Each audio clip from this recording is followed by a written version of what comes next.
Hello again, everyone, and welcome to another edition of This Week in the World of Football. This is episode number 341 for April 23rd, 2024. I'm your host, Randy Snow. On this week's show, Kansas City Chiefs head coach Andy Reid gets a contract extension. The Lions, Broncos, and Texans unveil new uniforms. And the Arena Football League's Louisiana VooDoo are moving to a new venue just before the start of the season. But I'm not here all by myself. Across the table from me, as always, is my son Adam. All right, everybody. It's that time of year where we all put out our own mock drafts and we see how close we get this year. Good luck to everybody. I don't play that game. I know, I don't either. I'm so tired of mock drafts. I mean, we talked about this over the weekend, because we were listening to sports talk on our trip. We went to New York this past weekend, which I'm sure we'll touch on at some point. Yeah. But we were talking about how, mock drafts and like how we used to always be so into like who are the Lions going to take, in the draft. And now that we have a good football team, and we draft at the end of the draft, pick number 29, it's just like, I don't care who they get. Yeah. I'm no longer, it used to be the joke around Michigan, and if you're a Lions fan, it was that the draft was our Super Bowl. Right. And now that we were literally a half away from playing in a Super Bowl, priorities have changed. Yeah. So, we're no longer sitting here saying, oh, who are we going to take? I'm sure there's still that. There's always going to be that, but it's not the same fervor as it used to be. Right. Yeah, all the sports talk. Great. All the sports talk we heard was, the top 10, maybe top 15 teams, who they were going to pick, a lot of quarterbacks and this and that.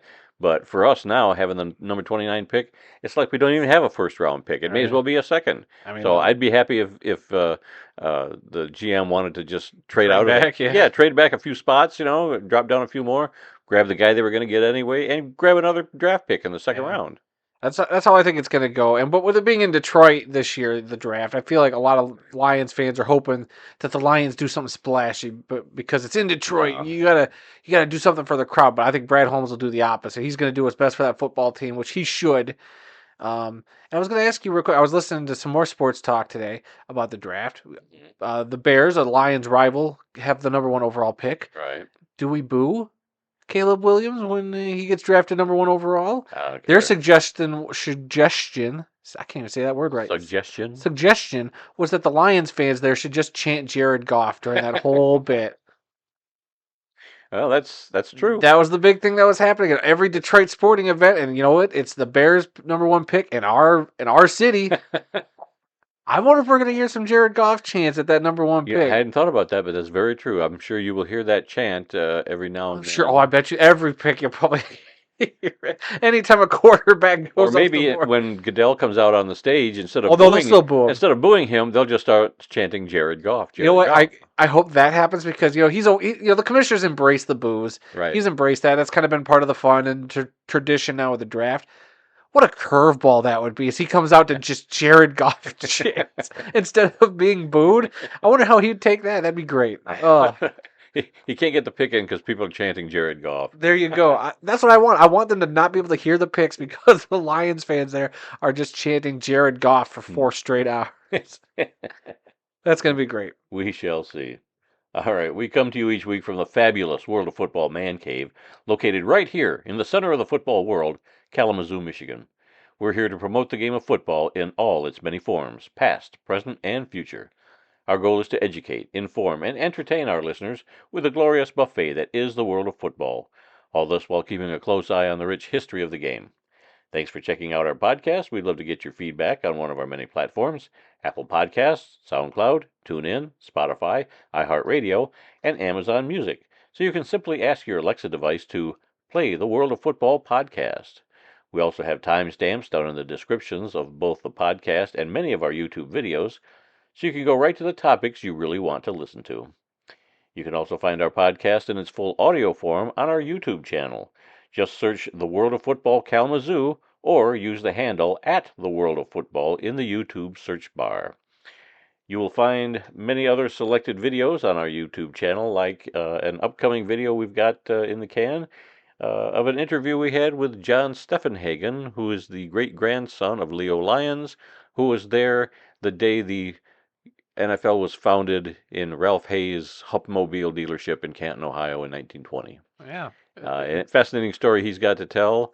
A lot of people don't remember their great grandfather, but he does as a young boy, and Yep. I knew his great grandfather, and has a real personal connection to that. So He that was tells some great stories. yes, he does. The interview, I still got to put it together. We got it, like Dad said, it's in the can. I just got to string it together and find time. Yeah. You all know, as the busiest man in podcasting, Uh-huh. Yes, you are. that it might take a few days, but it'll be up hopefully by this weekend. We'll see. Okay. All right. Well, then let's begin today's tour around the world of football, and we're going to start with the UFL. That's right, ladies and gentlemen. It was week 4 in the UFL. Grant, going to be completely transparent with everybody. Didn't catch a whole lot of action this No, weekend as we were on our trip. yeah, we were out of town all weekend long, But so we did catch a little. We tried to. I brought along my Apple TV. We plugged it into the hotel flat screen, which was really hard to get the HDMI I cable. thought you were going to knock that thing off the wall. I the way did you too, were to be reaching honest behind with you. there. But I was determined to get my little Apple TV plugged in there so we could watch our stuff on the big screen with no hassle. So there were 3 games on Saturday. So they had a triple header here. Um, the St. Louis Battlehawks opened things up with a big victory over the Memphis Showboats, 32-17. I can't remember this game. I think this was in St. Louis. Their attendance did drop a bit. It was went from the 40,000 last week to like 31,000 Yeah. this week. Still the best attendance in the UFL, but Right. so, I mean, it's hard to keep 40,000 every week consistently. But I mean, the Battlehawks got a good team there, and we're going to talk about the standings here in a little bit. The Birmingham Stallions took on the DC Defenders in a game that ended up being delayed for a little bit due to lightning, I believe. Mm-hmm.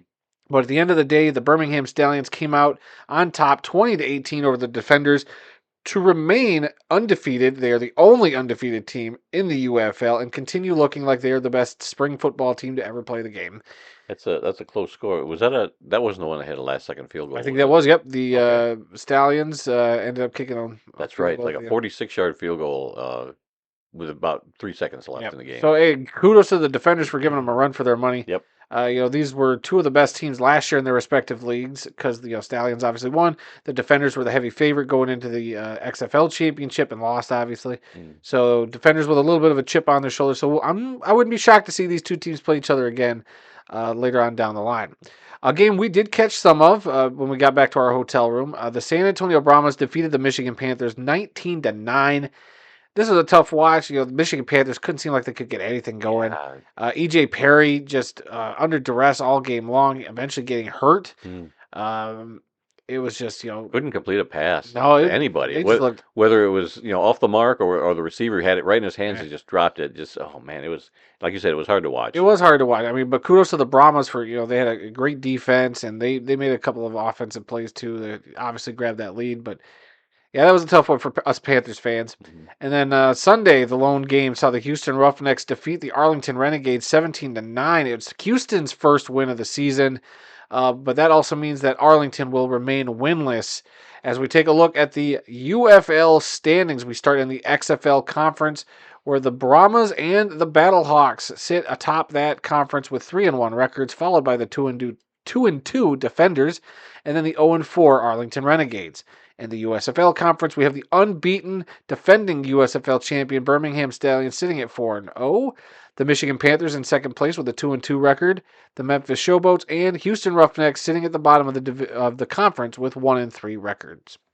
All right, we're going to throw it over to Randy, who's going to tell us about the IFL scores this week. Yes, everybody was in action this week. 1, 2, 3, 4, 8 games, 16 teams, 8 games. Nobody on bye this week. And it all started on Thursday night with the San Antonio Gunslingers defeating the Tucson Sugar Skulls by the score of 60-36.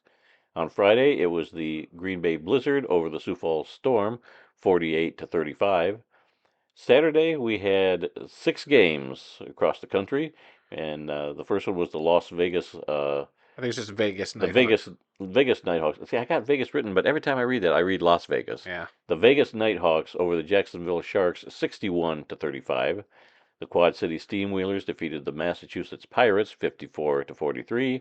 The Arizona Rattlers defeated the Iowa Barnstormers, 49-47 in a close game. The Frisco Fighters defeated the Tulsa Oilers 60-32. The Bay Area Panthers defeated the San Diego Strike Force 53-50. That was another close game.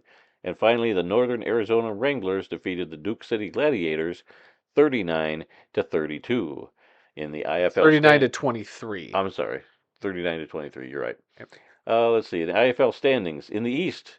It's the Frisco Fighters at 4-0, the Massachusetts Pirates at 4-1, the Green Bay Blizzard at 3-1, Quad City Steamwheelers at 2-2, along with the Tulsa Oilers. And then you have three winless teams: the Iowa Barnstormers, Jacksonville Sharks, and Sioux Falls Storms, all at 0-4. Three Jeez. teams looking for their first win of the season there. In the West, it was the Bay Area Panthers and the Vegas Nighthawks standing in at 4-0.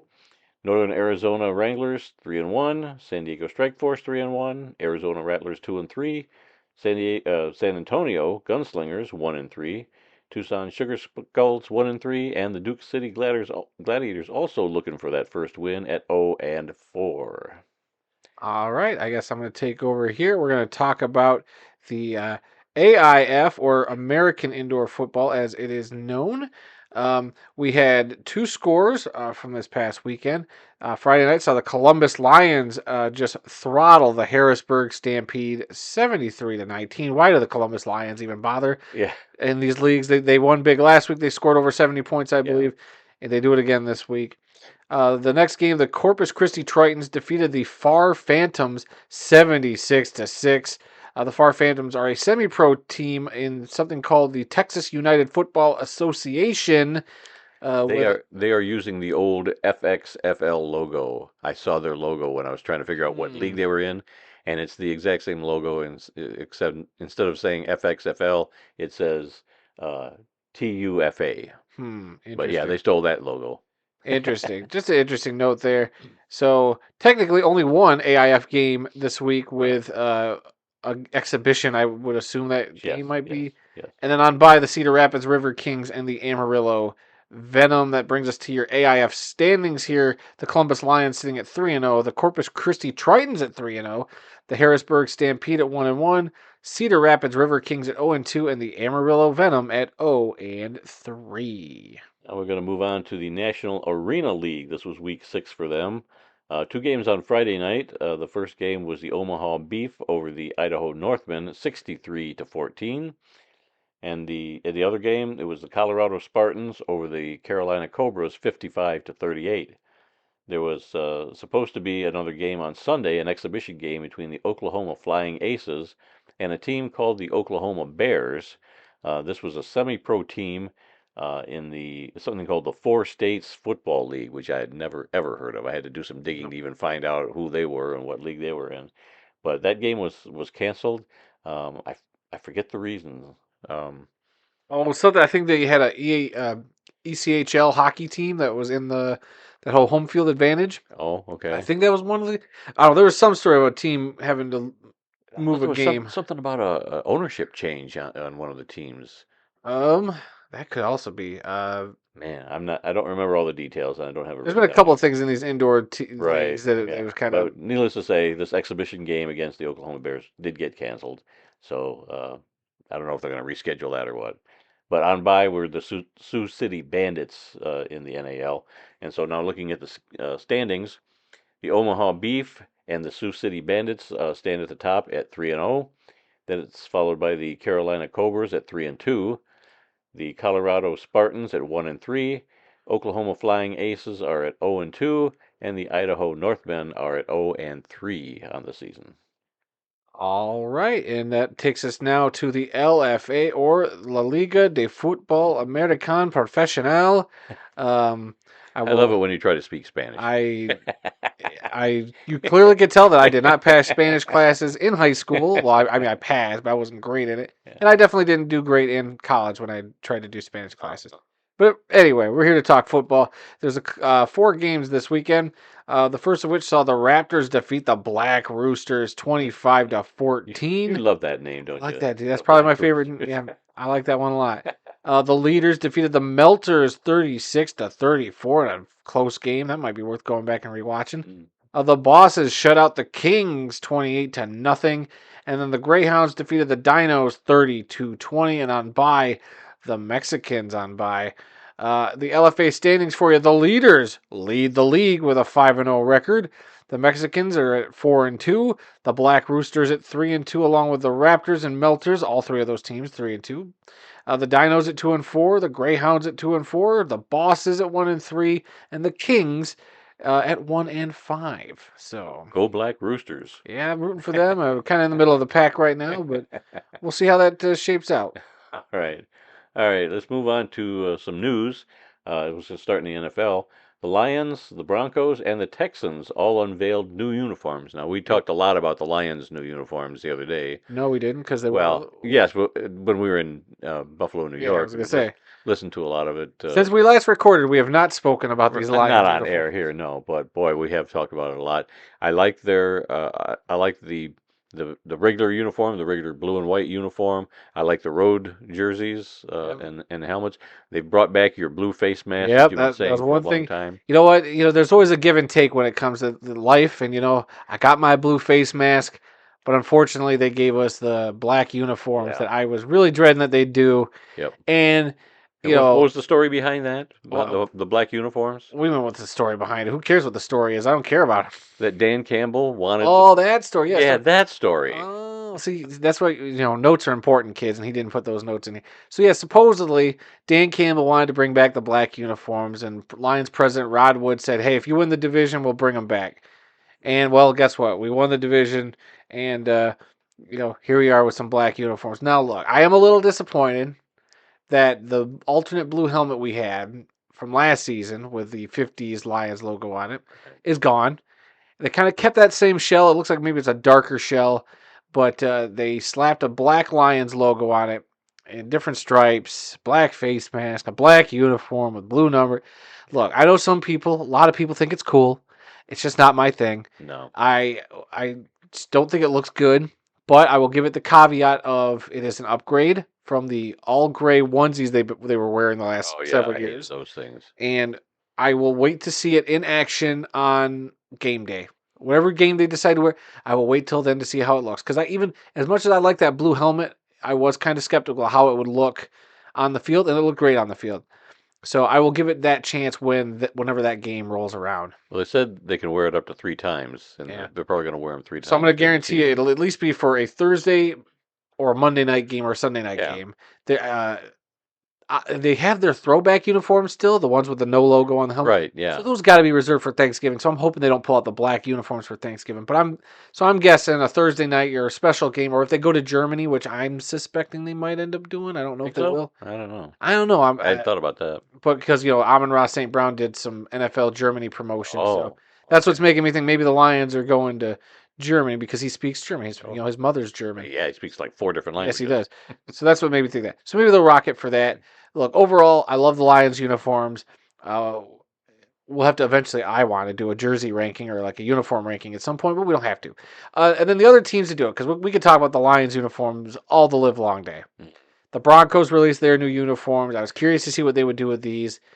Very underwhelmed. Yeah. I mean, they're not a terrible change, but it's just they did some design choices. I don't know how much you looked into it, but they got like the little triangles all over that make it look like if you're looking at like a map, you usually see like little triangles to mark stuff on the map. And I don't know. They changed the helmet stripe to be these 2 terrible stripes made out of triangles on the back of the helmet. I think it looks dumb, but they went with a more matte navy helmet. They have a white helmet. So they're normal uniforms. They can mix and match. I mean, they don't look terrible, but they look okay. I'm just not a fan of the helmet stripe. It's the Broncos. Who really cares? Well, I know some Broncos fans. I was messaging a Broncos fan.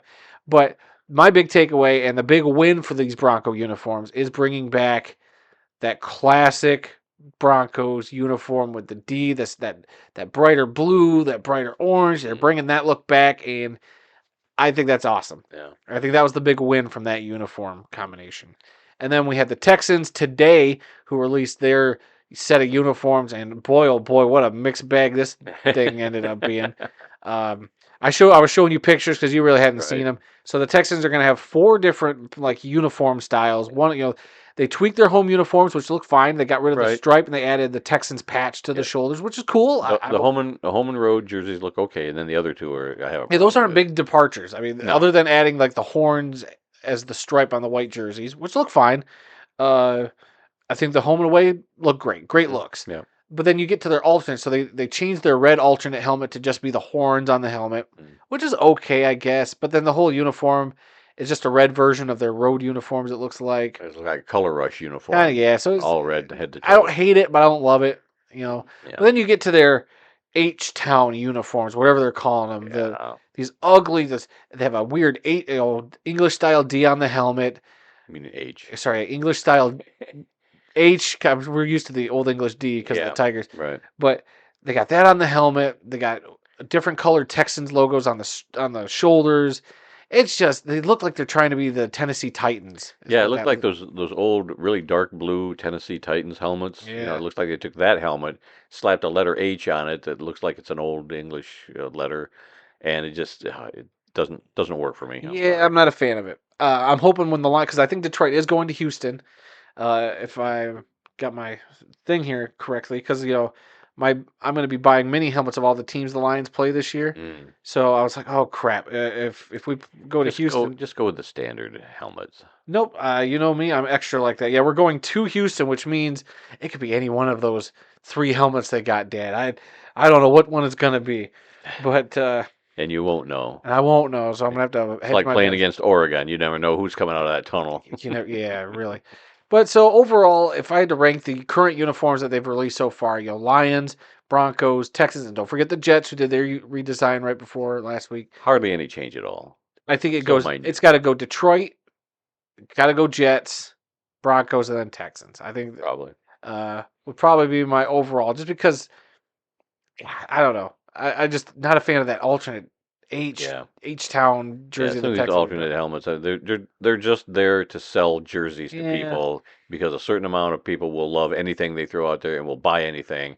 But no, I don't like a lot of the alternate uniforms. Yeah. All right, moving on here. Rumors are that the Packers and the Ravens will be getting alternate helmets this year. Ravens, yeah. Supposedly the Packers might get a white alternate helmet. Hmm. I don't know what color the Ravens is supposed to be, but that was, you know, interesting that they'll be getting alternate helmets. I mean, a lot of teams I'm sure will be doing a lot of stuff between now and the start of the season. But, Green Bay doesn't do a whole lot with their uniforms. They I mean, don't. They're pretty. Other than their occasional throwback and their yeah, standard there was uniforms, a they don't time do when much. they went with a solid yellow helmet. I think I remember a picture of Mhm. Brett Oh yeah, Favre wearing that. The they've green done that. jersey with the solid yellow helmet. It's Yeah, kind of a throwback to the 20s or 30s yeah. or Aaron something. Rodgers has even worn that helmet. Yeah. Right. Yeah. So yeah, it's unusual that the Packers are jumping on this bandwagon, but maybe the league said, "Oh, you got to have an alternate helmet." Well, I doubt the league said it, but I'm sure all teams are exploring these options. Yeah. Whatever. I don't think it'll sell too much. Let's see, the Giants for their 100th anniversary this year, which I didn't realize that was this Yeah, I year. know that snuck up on me. I didn't even think about Yeah, that. they're supposedly going to have throwback uniforms to the 1933 season, kind of a red and blue type thing. Yeah, it's a really like I'm sure if you go on the internet you can find it. Like it's like a red jersey with a blue block in the middle with Mm, like stripes right. on top and bottom.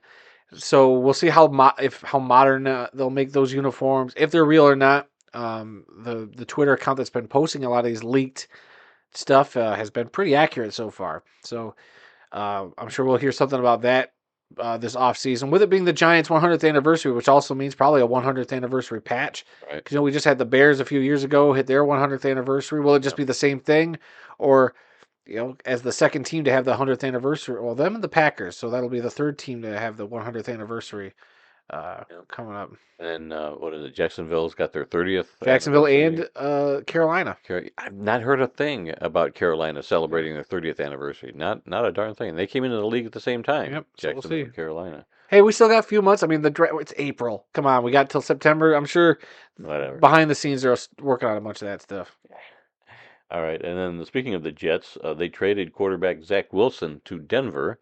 I think they traded him for a seventh round. One of them gave up a seventh round, and the other team gave up a sixth round pick. Interesting. So I mean, real low draft picks. what a terrible day yesterday it was for Broncos fans. You got those terrible uniforms, and then you get Zach Wilson also. Like, what a rough day that had to have been. I wonder if Aaron Rodgers was at training camp or in the locker room going, "Are you still here?" The I'm next sure. day he was gone. I'm sure. I feel bad for Zach Wilson. Yeah. He kind of got I won't say he didn't get a fair shake in New York. It didn't work out. Then they threw Aaron Rodgers in there, so that was kind of a Right. dead end for Zach Wilson. Yep. The Broncos need a quarterback. I'm sure the Broncos could still draft a quarterback, but why not see if Zach Wilson can? Sure. Give him a You know, try. he's still a young quarterback, some untapped potential. I mean, Sometimes that's all you need is it's a a change of change of scenery. location, and they'll Look do at much Baker better. Mayfield. Baker Mayfield, he had a couple good seasons there in Cleveland, but then he got kind of thrown out to the wash. And once he got in Tampa Bay after a couple years, after jumping around from Carolina and Right. the Rams, now he ended up with Tampa. He reinvented himself, and he's a top 15 quarterback, I think, after last season. So let's see if Zach Wilson can do the same. Okay.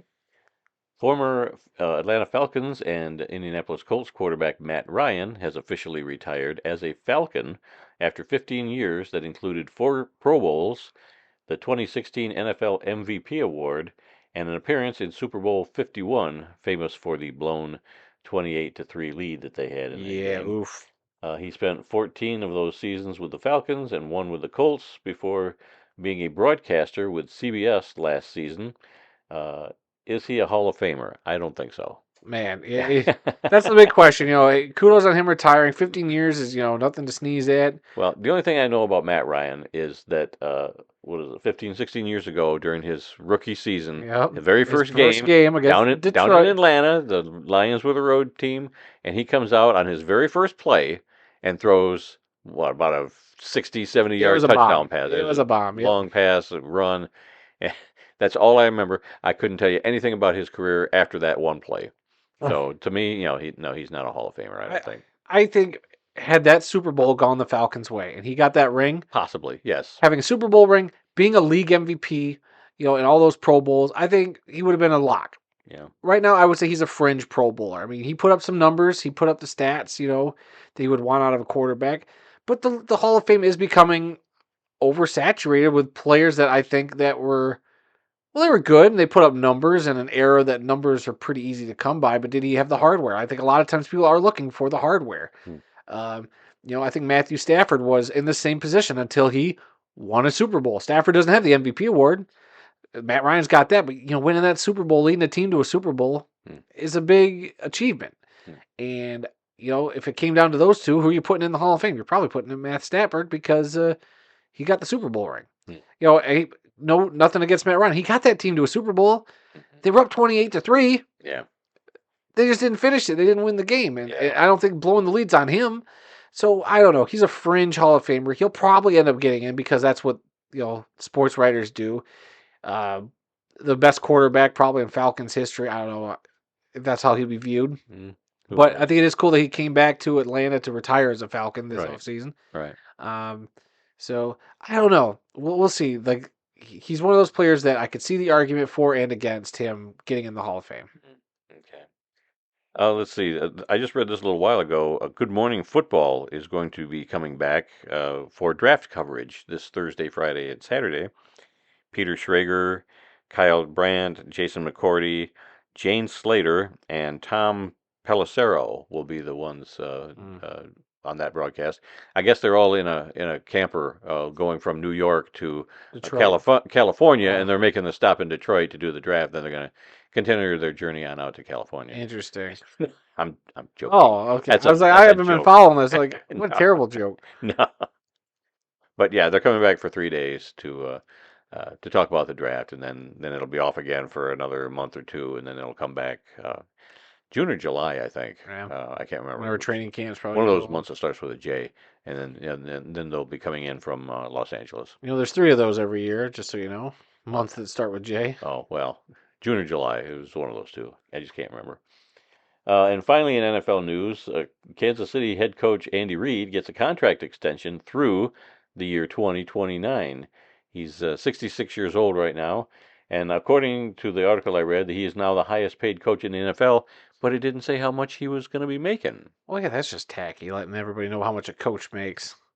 Yeah. They'll tell us all the live long day how much money a Well, player's that's all. making. It's if you're going to say he's the highest paid coach, why wouldn't you put that number in there? I don't know. And we'll probably hear that news in a day or so. But just the article I read today wasn't very long at all. I think you kind of read the same one I did. And it just basically said he's now the highest paid or will be the highest paid Yeah. coach in the NFL. But good for Andy Reid. I think he's a good fit there. I think, Yeah. as long as he stays there and you got Patrick Mahomes there, I think between those two guys, That's going to be a they, tough team to. they're going to be a tough team to beat year in and year out for the next couple Yeah. of years. So congratulations to Andy Reid, and keep making those State Farm commercials, man. I love those. All right, moving on, a little bit of CFL news. The CFL draft is coming up this coming Tuesday next week when we're doing our podcast, April 30th. The Edmonton Elks have the first overall pick. We've been talking about this in our upcoming events calendar. But yeah, that's really the only thing going on right now. Their draft is nothing like our draft, so don't expect to see a lot of uh, highlights and stuff from the draft. Right. I think that the TSN Sports Network up there is going to be covering it, but you won't see it down here. Yeah. I mean, we'll see. I mean, usually what's interesting is it's usually a max player that gets drafted pretty Yeah, high in the yeah, CFL drafts. We'll see what player it is from the yeah, states that gets taken. yeah. So This is just for Canadian national citizens. So all the kids being drafted are Canadian citizens, but a lot of them are playing in the States. yeah. And, a lot of MAC schools, some of the bigger schools is where they're at. But yeah, they'll get drafted into the CFL. Now, whether they actually go on and play in the CFL is another thing. If they get an offer from the NFL, sure, they're going to stay here. But um, they a lot of them would love to go back up into their home and and play in their home country. So we shall see. College football news.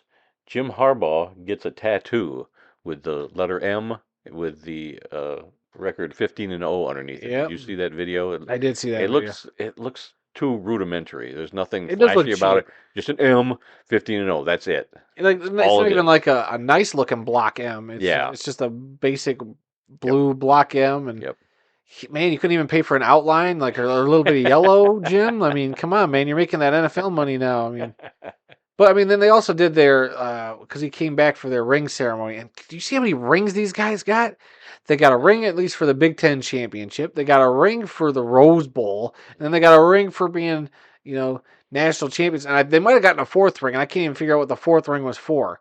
But Undefeated maybe season. having an undefeated season, like unbelievable. Hmm. You got 4 championship rings. Yeah, I just saw the one ring I at saw the national 4. championship. Okay. Yeah, like oh, Now, did he get that tattoo in Michigan I think yeah, or? when he was up here for that Okay. ceremony, yeah, Okay. Must I be believe. he had his own tattoo guy up I here could be and wrong, but maybe. But didn't yeah, he apparently he said he'd do it if they hadn't found a new tattoo ran guy the out in table. LA yet. But there's a ton of them out there, I'm sure. Oh, I'm sure. I've got several TV shows on that. Let's see. The NCAA, this kills me. NCAA has approved the 2-minute warning and helmet communications beginning this season. The helmet communication rule applies only to FBS schools, so it's not everybody. It's not Division 2 or 3 or anything. But it's still not a requirement. If they want to use it, they probably have to pay for it themselves, so Yeah. that'll Oh, determine come if on. they're going to use it or not. All the Power Five schools got the Sure, money yes, for it. those So those schools will. Additionally, one team may use the helmet technology even if the opposing school does not, which oh, is interesting because normally, when one sideline loses communications to the booth, they make them both in the NFL. They make them both take off their headsets until figuring that's an advantage for but I somebody. guess if you're going into a game with that preparation, like okay, we have prepared to have our headset Hmm, communications. The other team, yeah, we're going to go all year. We're not going to have that sort of stuff. Then what's it matter if the other team doesn't have? You're preparing the way you prepare. I don't see how that would affect you. So I could see them, why that wouldn't have to be the case. Oh, they don't have it, so we shouldn't have it either, yeah. type of thing. Teams can also use tablets to review in-game video. Schools will be allocated 18 tablets that can be utilized in the coaching booth, on the sidelines, and in the locker rooms. Other approved changes recently added include allowing conferences the option to use a collaborative, video replay review system, and head coaches can now conduct interviews with broadcasting partners after the first and third quarters, after those have concluded. Now, when they talk about collaborative replay system, are you talking like we're going to go to the Big Ten replay booth, and which is set up in Ann Arbor or wherever, and we're going to make the call, not the NCAA? I have no idea. All I know is a lot of these other changes, though. sounds an awful lot like a bunch of schools getting ready to make their own Yeah. super league that we've Well, been hearing about. they're getting ready for the NFL. It's like, yeah, you're going to go to the NFL, so we're going to do the 2-minute warning. We're going to use the technology on the sideline. We're going to get you used to having the communications in your I helmet. think It's all the stuff the NFL's doing. that's an element of it, but why have they not done this till now? I mean, they know they've been the NFL feeder system for decades. I think it is more that this is the amateur pro college football league or whatever it is that I've been calling it. It's going to be a reality. And here's some more dominoes to that. I think adding these, making these players feel like, oh, we're already in the NFL. Right. Because guess what? You're getting paid. You're practically professionals at this point, is all I could take away from that. I'm kind of confused on the collaborative video replay system. I don't know what that entails. I'd have to see some more details on that. And then this whole broadcast partners being able to interview coaches after the first and third quarters, like That's because the broadcast partners probably wanted that. They want to talk to the Lou Sabans and the Woody Hayeses on the sideline. I know I'm I was reaching gonna for say, that one, is Woody but Hayes even around anymore? no, he's not. But yeah, the broadcast partners were probably pushing for that. We'll pay a little extra if we can get do these interviews on the sideline. I mean, we talked about it with UFL before. I am tired of there is such a thing as too much access. Yeah, I don't need a coach interview every right, chance they get. right. Halftime, post game.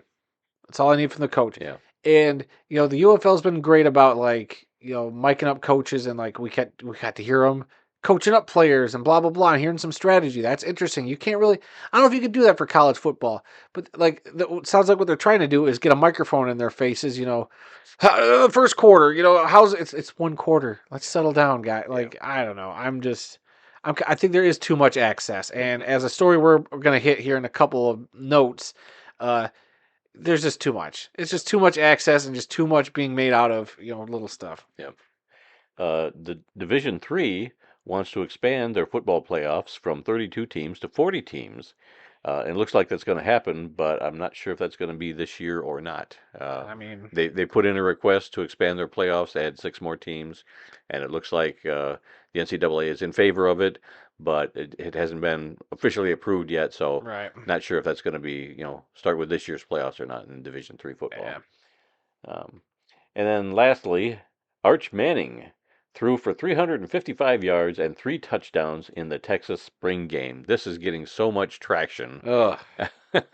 Why? I mean, it's a pretty good stat line for this kid. What do you throw against? I don't know what He his own defense. Oh, against his own defense? Then I don't care. I think Nobody should care. one of his first passes, I think, was like a 70-yard touchdown play to a wide open receiver that nobody was even covering him. Look, I get why spring games, Yes. they're just check out your guys, but like you said, never has like a stat line been broadcast like this. I get it. Arch Manning is looking to be the second coming of Peyton Manning or And whoever. Eli. Any of these quarterbacks, Yeah. yes, he's got the family name. Yes, we understand why he's getting this attention, Yes. but at the same time, it's a spring game. Mm-hmm. He's not even the starter yet, is he? He didn't. No. Yeah. So who gives a flying expletive? Well, it's just I posted a video of all the highlights of Arch Manning from the spring game. I didn't even get through it all. I watched the first couple plays. How would you be his teammate? Like, geez, man, you're a second stringer and you're getting more press than the rest of this team. Like, geez. Yeah, that could cause a little rift in the locker room, but we shall see. I mean, I hear he's a good kid, so I don't think that's and I think he's going to be a great quarterback. It's mainly on the media for blowing this out of proportion. Sure. So. They're looking for any kind of story they can get to make a name for themselves. Yeah. Okay, Arena Football League news. The Billings Outlaws and the Salina Liberty unveiled their uniforms. Pretty much the same old, same old. Wasn't one of them black and the other one No, blue? they're both blue. Were they both blue? Okay. Blue and black seems to be the colors of the Arena Football League this year. Yes. I mean, they just released another one just a minute or two ago. They released officially the VooDoo's uniform. Oh, really? All black, as you would expect. Oh, man. So, Yep. I mean, just add it to the list of criticisms for this league so far. Before we even get into the season. Every time I try to click on it, Twitter keeps refreshing. Here, I'll even show you. Oh yeah, well they got different colors. They got different stripes. What is that? Green and red stripes. Green and red stripe on the sleeves. Yeah, that's a little weird. But So it does make them a little bit it's a unique. little unique. But But yeah, basically black uniform. That's that's another one. everybody's going with basic Man, black there. But speaking of the voodoo, that leads into our next story here. The Louisiana Voodoo are moving from Lake Charles, Louisiana to Lafayette, Louisiana, just 1 week before the start of the season. what a story. I mean, this took us all by surprise a few days ago when this was announced. Evidently, there was some disagreement between the team and the ownership of the arena where they were Yeah. supposed to play, and now they're going to be playing at a college arena. Uh, is it Lafayette College? I'm not sure. They gave the name. I wasn't paying attention. But yeah, but now they're playing at a arena on a college campus in Lafayette, Louisiana. Um, yeah, I think both of them are blaming the other one for not. Yeah.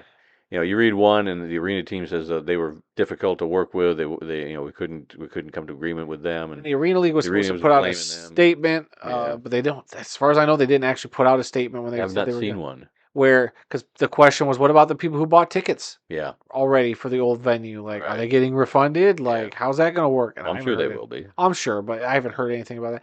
It's just another one of those, you know, through no fault of the Arena League's own, it's just another thing to throw on the pile of like, look at all this stuff that's been going wrong, Yeah, starting this league up. And while who knows, maybe they'll weather all this and everything will be fine. Maybe the football will be fine once the season gets rolling. Maybe everything will be smooth sailing. Maybe not. We'll find out. But it just doesn't look good. It's been a very rocky yeah, start for the Arena League. yeah, Sorry, the Arena Football League. We're yeah. not the Arena League. That's a whole different league Yeah, that's a whole different that's story about to there. start up. Yeah. And then finally, in arena football news, the Oregon Black Bears had an exhibition game against the visiting Washington Wolfpack, and evidently their nets have not been installed yet at the arena. They, They they were haven't not. gotten them delivered yet. I personally messaged the Oregon Black Bears Instagram account to ask them, oh, no rebound nets, huh? And they said they're coming. And so supposedly between now and Saturday or Sunday, whenever their first game is, they should have those rebound nets. But man, you look at the footage of inside that arena there. I don't know how they're going to fit the rebound nets in there. It does not look like a tall enough Hmm. ceiling.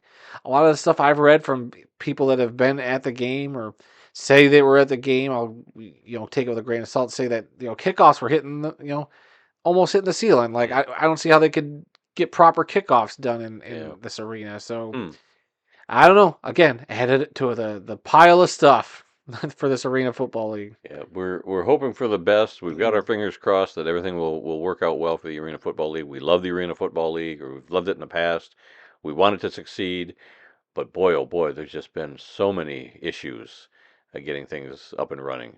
Right. And it's like stuff that the league will be like, oh, don't worry about it. It'll be fine. Yeah. Like, no, I feel like this is stuff that you got to address. Like between the mediocre uniforms, only having two colors apparently, Hmm. uh, between, you know, not knowing what venues teams are playing in and Yeah. ownership issues, which, the commissioners come out and talked about with the Soul. Like that's all been kind of figured out because they're going to play 3 games at the Cure Arena in New Jersey. I think that's finally official. They just started selling tickets, I think.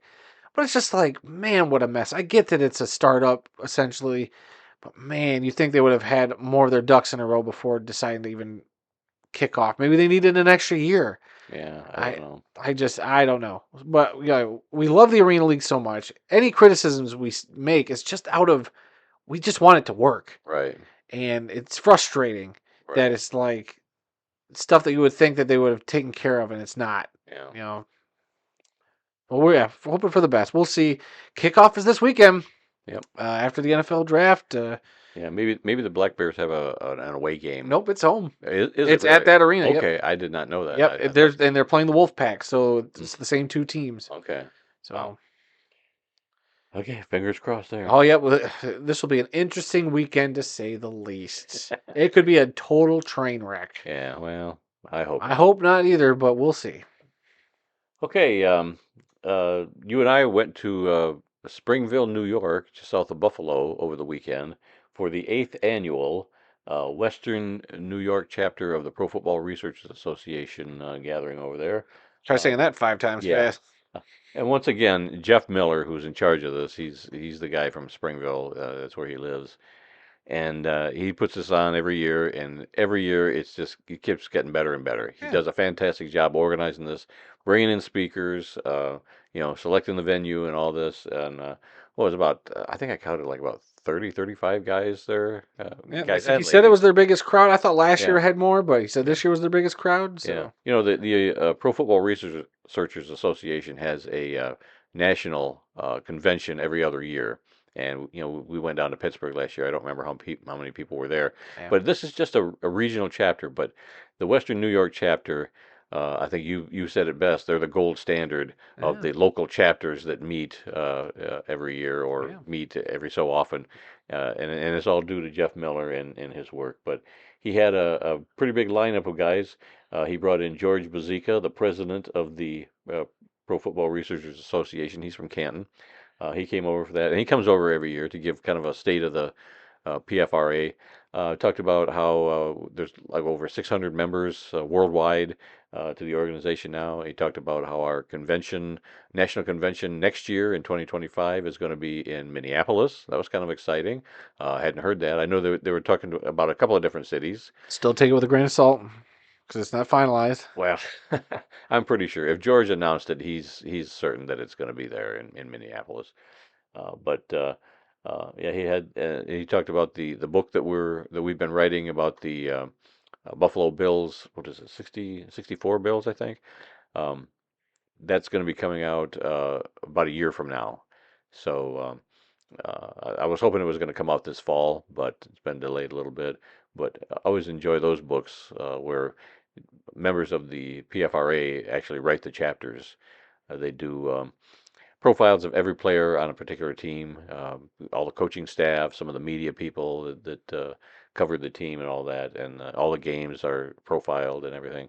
So they're really good books, and I've been lucky enough to participate in all the ones they've done so far. I have one profile of a player in this book coming up for the Bills, and then the next book they're going to do is on the '76 Oakland Raiders after that. So uh, I'll probably do a chapter or two for that one as well. So yeah, that's what George was talking about. And then they also brought in Marlon Kerner, a former Bills player and the current executive team leader of human resources for the Bills. He was a hoot. He's He good. was fun. He He was a had great some speaker. great stories. He was really good, a lot of fun to listen to. And then he stayed for the whole conference. Much, yeah, With some of these guys, you bring in a guest speaker like that, he'll come in, he'll do his thing, he'll shake hands, and he'll take off before everything's over. He sat there and listened to everybody else that yeah. was there that day, so I thought that was pretty nice. Um, he brought in beat reporter and author Scott Petoniak, I think is how you pronounce his name, Yep. and legendary Buffalo Bills play-by-play announcer John Murphy came in to talk about a book that they had written together on John Murphy's life. Yep. Something I think was called "If These Walls Could Talk." Let's And see. was it John Murphy, the announcer? Right. He suffered from a stroke. Yes, he was And recovering from a stroke that he had. even Jeff was saying that he didn't think he was going to get up to Yep. speak, and John got up and spoke, and Yep. I thought he was His wonderful. his words were a little bit slurred. You could tell something was going on when they said that he was recovering from a stroke. It all makes sense. But But I mean, no, he got right up there and he was talking yeah, away. I understood everything. I mean, yeah, like you said, maybe he was a little slurred, but Hmm. I mean, I thought he was wonderful. He had a great personality. He was, very enthusiastic about the game and the Yep. team he's covered. So I appreciated that a lot. That was one of my favorite ones. Yeah. And then they brought in a couple of historians from the Dayton Triangles, which was one of the original teams in the NFL in 1920. A couple of guys by the name of Kevin O'Donnell and Mark Fenner. We got to meet them the night before Yeah, they're both at great. dinner and had a good conversation with them, and we saw them. Kevin's got a world class stash. Just want to throw that out there. Yeah, they had a business card with both of their names and their contact information on it, and I drew a little mustache under Kevin's. Oh, so you could tell them Kevin's, so I apart. knew which one. Oh, Kevin was the one with the mustache, so that's Oh what my I gosh. did. Well, But I mean, they were both great. right, yeah, And that business card, it's funny. They told the story why their business card was like so plain looking because it's like they needed something when they were doing their research and they just kind of threw it together. I mean, I get it. Yeah, it's a simple business card, but I got it on my bookshelf right now. I got it just sitting up there. I'm like that. To me, it's a cool. It looks very retro. So yeah. I dug Well, that. That was well, my souvenir. they both have relatives that played for the Dayton Triangle, so this is a personal thing for them. They had some great photographs.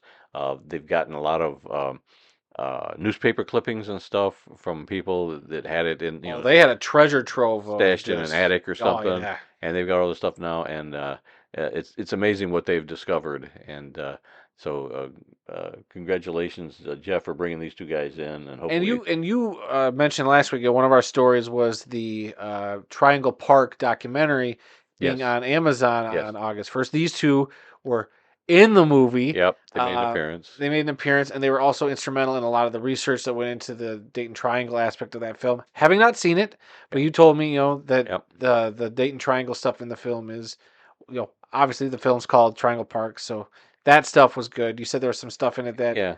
we'll Well, they, talk about the movie when it comes yeah, back. they Comes back recreate a lot around. of the the game itself. So they've Yeah. got a lot of the old style leather helmet uniforms, and everybody on the sidelines is wearing the old derby hats and big bow ties and everything, and so it looks really good from that perspective. And yeah, Kevin and Mark were in there, dressed up in the old fashioned outfits from that time period. So yeah, hopefully Kevin and Mark will join the PFRA. They're I not hope actual so. members right now, but I think the PFRA would be a good thing for them to They'd be be a part hoot. of. You have to come back Yeah. to another Yep. conference. Heck yeah. They could do more conferences and make more contacts and increase their research Yeah. and get their word out there. So that was pretty neat meeting those two guys. Let's see. Darren Hayes was there from the Pigskin Dispatch podcast. Uh, Would you have you been on that podcast? I he was doing a thing one time, and I recorded something for him. I wasn't actually Oh, on okay. the podcast, but he was asking people to record something about their favorite number of Oh. jersey of their team, and so I recorded something and sent that to him, and he put that on one of his shows. But he's got a book out right now called "The World's Greatest Pro Gridiron Team: The 1903 Franklin All Stars," and this was a pretty fascinating It's a story. fascinating story. I'd never heard of this team before, but he did all the research and yeah, found out a lot about this team and makes a good argument as to why they should be considered one of the greatest pro football teams of the early 19th century or 20th century. Yep. And I looked that book up because it had something in it that I've never seen before, and there's a bunch of QR codes as you go throughout the book that link back to the Pigskin Dispatch website with either more context or videos or Interviews. interviews or adjacent stories that kind of give you a fuller picture of this of what was happening in the world or whatever so some great stuff there from Darren. Yep. So I because yeah, you bought the book. I was kind of skimming through it when he gave it to you, Yep. and the first thing that jumped out was those QR codes. I was like, Yes. "Oh, this is different and fascinating," Yep. and thought that was Yeah. pretty sweet. And right on the cover it says the story with bonus content, and that's what the bonus content is QR codes in That's there. pretty So good. pretty unique idea. How far are you into the book? I've not started it yet. I'm on Okay, page one. okay. Aren't we all? We're all on page one. That's right. And then George Bazika's son John Bazika was there, um, and he co-hosts the official PFRA podcast with his dad. But he's been a broadcaster Yeah, he in does the stuff for Ohio. Sirius. Yeah. Yep. I was telling him I was driving along through Ohio once. Where was I coming back from? I don't remember. Was it a But grave trip? I could have been. But all of a sudden, I'm listening to some NFL stuff and on NFL Network, and all of a sudden, now let's go to John Bazika with an update on the Cleveland Browns game, and there's John's talking about the first half stats and what's been going on in the game, and I texted him right there while I was driving. I've got the talk to text thing. I didn't pull out my phone, but I texted him and I said, "Hey, just heard you on Sirius XM. You're sounding good." And we talked back and forth for a minute or so about that, but that was kind of cool. But yeah, John has been a long time broadcaster, high school sports, Yeah. radio Great sports. radio voice. Yep. He's a great speaker too. He was telling some great stories Hmm. about people he's met along his broadcast journey. Yep. So a lot of fun stuff there. Yep. So yeah, many great speakers. It's a great weekend. But even with all this great stuff, I think to me the highlight was something that happened the morning of the meeting in Springville. We made a side trip up to Buffalo, which was about 30 minutes away or so, and it was for the unveiling of a historical marker at All High Stadium in Buffalo, where they were celebrating the first women's pro tackle football game played in the state of New York back in 1970, and it's on the wall in that stadium. Um, Yep. Kind of a cold morning, but we weren't totally outside. It's like in the foyer as you first come into the stadium. But Greg Tranter, who is a an author and been a longtime PFRA member, was instrumental in researching the team and getting this plaque put up, Yeah, this it sounded historical like it was marker. about at least 10 or 11 months worth of Yeah, work to get this yeah, done. he So, found out about this, and less than a year later, a little less than a year later, they had a historical marker up at the high school. yep. Greg has been I don't really, I've talked to Greg a couple of times, but every time I go to one of these meetings, whether it's the Western New York meetings or even at the big conference, he's always got something.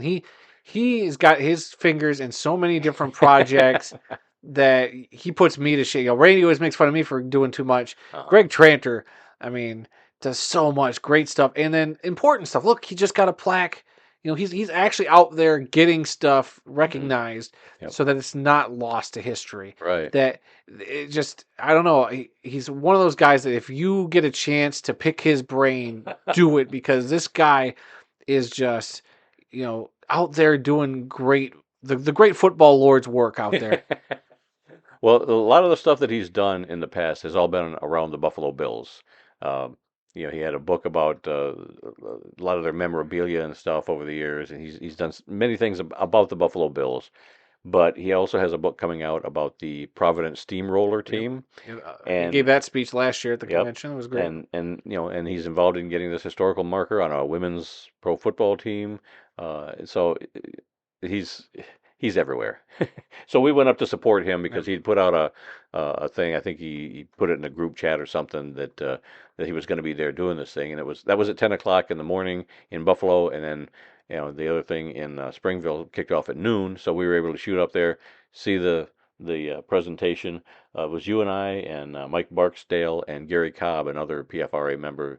So there were five of us, or four of us there, PFRA members supporting Greg Yep. in this effort that he put so much time in to get this plaque put up.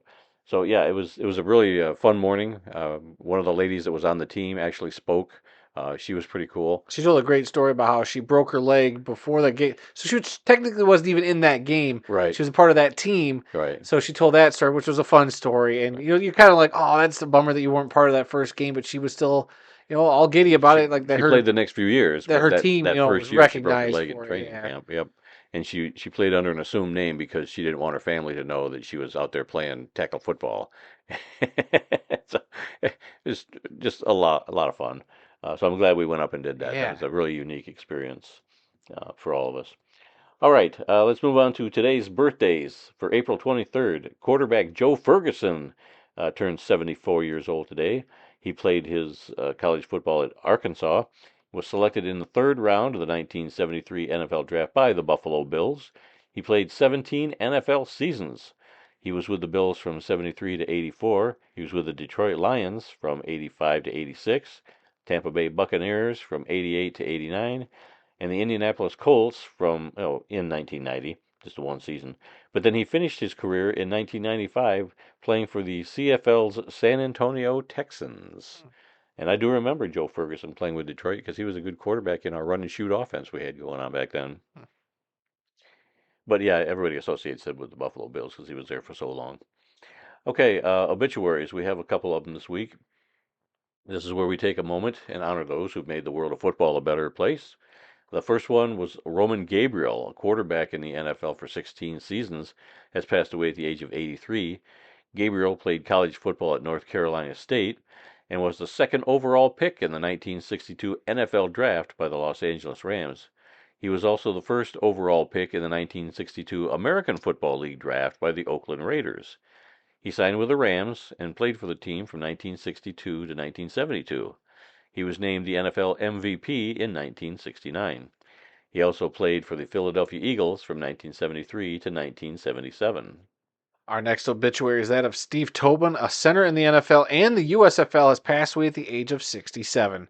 Tobin played college football at Minnesota and signed as a free agent with the New York Giants. He played for the Giants in 1980 as well as the Chicago Blitz of the United States Football League in 1983. Our last obituary is that of Art Whittington, a running back in the NFL and the USFL, has passed away at the age of 68. Whittington played college football at SMU and was selected in the 7th round of the 1978 NFL Draft by the Oakland Raiders. He played for the Raiders from 1978 to 1981, winning Super Bowl 15 as a member of the Raiders. He also played for the Buffalo Bills in 1982, and he finished his playing career with the Oakland Invaders of the United States Football League in 1983 and 1984. All right, finally today, our upcoming events calendar. It's hard not to miss this, but we have a little thing called the NFL Draft coming up this weekend Yep. in Detroit, Thursday through Saturday. We are planning to go on Saturday. Supposed to be rainy and Weather permitting. Yeah, it's supposed to be a slight chance of rain. I think we might take our little rain ponchos that we've we got. got to leave pretty early in the morning, by the way. Yeah, So yeah, the we events do. start at 9 o'clock. I sent you the schedule that they got over there. Oh, so. I didn't see it. Okay, yeah. Check your Instagram. I sent you the schedule. I bought parking at a parking ramp, and I think you can start parking there at either 8 or 9 o'clock. So we should probably get there, a couple of hours ahead of time because I got a feeling it's going to be a madhouse. Oh, it's going to be in that part. And they talked about some streets being closed, and I can't visualize what streets, how that's going to impact us. So um, we better leave early. Is Kyle going with us? As far as I know. Okay, cool. Well, then it'll be you, me, and Kyle at the NFL Draft. Maybe we'll have a little video on that. Oh, I'm sure. If I'm going, there's going to be video. Trust me. Let's see. Also, this coming Saturday, the 33rd Arena Football League season begins. Orlando Predators at the Albany Firebirds. That's going to be at 8 p.m. on the NFL Network. Also on the 27th, this Saturday, the Women's Football Alliance season begins. God, they've got like 50, 60 teams around the country in 3 different divisions. So Yeah, it's going to be great. They're all over the place. We need to check out the Grand Rapids team this year. I'm sure we'll do that. Grand Rapids and Is there Detroit? There's one in Detroit and one in Grand Rapids, I think. So I have to check all that out. Let's see. Next Tuesday, April 30th, CFL Draft in Toronto. Edmonton Elks have the number 1 pick, and there will be a total of 74 Canadian players picked over the course of 8 rounds. Saturday, May 18th, the Minnesota Myth versus the Wichita Regulators AFL game. We will be at that game. Yep. I just bought tickets today. Hoping they bump that kickoff time back because it's a 1 o'clock kickoff, isn't it? Yeah. So, God, I'm hoping they bump it back because we want to fit in some Mall of America, so we might have to do a little before and after the game, or after the game. I think will be good, but we'll see. We'll work it out somehow. Yeah. All right, May 24th, the European League of Football season begins. June 6th, the CFL regular season begins. June 9th, the Arena Football League Championship game will be played. June 25th, our 350th episode. We've got some special things planned for that thing. By special things, you mean we got Aaron and Kyle confirmed to jump on the show? Yeah, and it'll be a video, not just audio, but we'll try to fit in a regular show, but with them on screen with us. Yep. Let's see. August 1st, the Pro Football Hall of Fame game in Canton. Chicago Bears versus the Houston Texans, probably in those ugly red uniforms. Let's see. The August 3rd, the 2024 enshrinement ceremonies at the Hall of Fame. August 24th, week 0 in college football. September 5th, the NFL regular season begins, and the very next day, September 6th, the Eagles versus the Packers in Sao Paulo, Brazil. Yeah. So, NFL season's not too far away. Yeah. Once you get to the NFL draft, it's all downhill from there. Oh boy. I mean, we got a lot coming. So we do. All right. Anything else before we close this show out? No breaking news. No new uniforms. Other than obviously the Louisiana VooDoo dropping those jerseys we talked about earlier in the show. Yeah. It's just what a big weekend we got coming up for football. I mean, it's going to be something else. We'll be busy. I'm going to try to watch as much of the draft as I can. We'll see how that goes, and we'll talk about that next week. Yeah. All right. Well, that's all the time we've got for this week. If you learned something during this podcast about the incredible amount of diversity that exists in the world of football, then we have done our job. Visit our website at theworldoffootball.com for news, links, upcoming events, original articles, videos, and more. Our email address is info@theworldoffootball.com. You can follow The World of Football on Facebook, X, and Instagram, where the address for all 3 of those is TWOF Kalamazoo. New episodes of this podcast are posted on Tuesdays and are available on SoundCloud, Apple Podcasts, TuneIn, Spotify, iHeartRadio, and Amazon Music. So you can simply ask your Alexa device to play the World of Football podcast to hear us on whatever Alexa devices you may have. You can also find the full audio version of this show on our YouTube page. Just enter the World of Football Kalamazoo or use the handle at the World of Football in your YouTube search bar. So please spread the word, subscribe, rate, review, give us a like, leave us a comment, let us know what you think, and please come be a part of the football conversation as we are on our journey to 800 subscribers on YouTube. We are so close. We're about four away from 800. So. Yeah, last I checked. Yeah, we're so getting there. Look for a nice little. Then it'll be the thank you. push to 1,000. Yeah. We'll probably have to. We're 3 away. 797. Okay. As I look right now. Okay. Come on, 3 people. Go. Well, Pull the plug in. Come on, 203 people. Come on.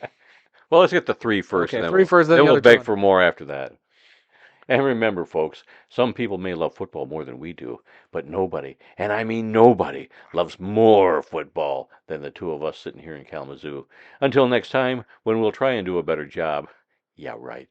I'm Randy Snow. And I'm still going to be busy because we got a Just Lying Around probably this week. We got maybe an arena football video. We got your interview going up. So, yeah, it's going to be busy over here. So be on the lookout. And maybe a little video on the historical marker. Yeah, I have to figure out how to work that because we didn't really film anything special for it. It was just we were there and we filmed that. I got Greg's whole speech, Okay. and I got pretty much all the speech of the lady that was there that played under an assumed name. We'll figure something out. Yeah, we'll see what we can do, and if there's enough there, maybe a nice quick little video. Even if you just post it to your social media. Yeah. As a little video. Yeah, whatever. All right. We shall see you all next week.